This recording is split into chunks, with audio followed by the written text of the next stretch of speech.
আসসালামু আলাইকুম। আশা করি সবাই ভালো আছেন এবং সুস্থ আছেন।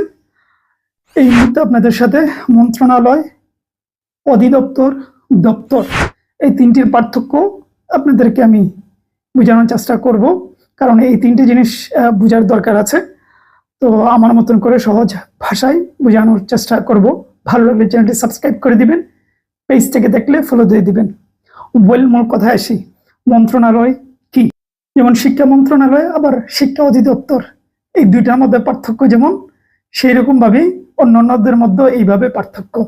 আচ্ছা, মন্ত্রণালয় হচ্ছে যা সরকারি নীতি নির্ধারণ করে। 2 নম্বর হচ্ছে এই মন্ত্রণালয়গুলো মন্ত্রী এবং সচিবদের দ্বারা পরিচালিত হয়। ফর এক্সাম্পল যেটা বললাম যে শিক্ষা মন্ত্রণালয়। 2 নম্বর অধিদপ্তর কি? অধিদপ্তর হলো মন্ত্রণালয় সচিব, মন্ত্রী মহোদয় তারা যে সিদ্ধান্ত নেয়, সেই সিদ্ধান্তকে বাস্তবায়ন করে অধিদপ্তরগুলো। এই অধিদপ্তরের নেতৃত্বে থাকে একজন ডিজি মহোদয়, যা মন্ত্রণালয়ে থাকে মন্ত্রী এবং সচিবদের। এই হলো মূল বেসিক পার্থক্য। 3 নম্বর দপ্তর কি? দপ্তর অনেক সময় মন্ত্রণালয় এবং অধিদপ্তরের আওতায় থাকে। সেই আওতায় থেকে নির্দিষ্ট প্রশাসনিক কাজ করে।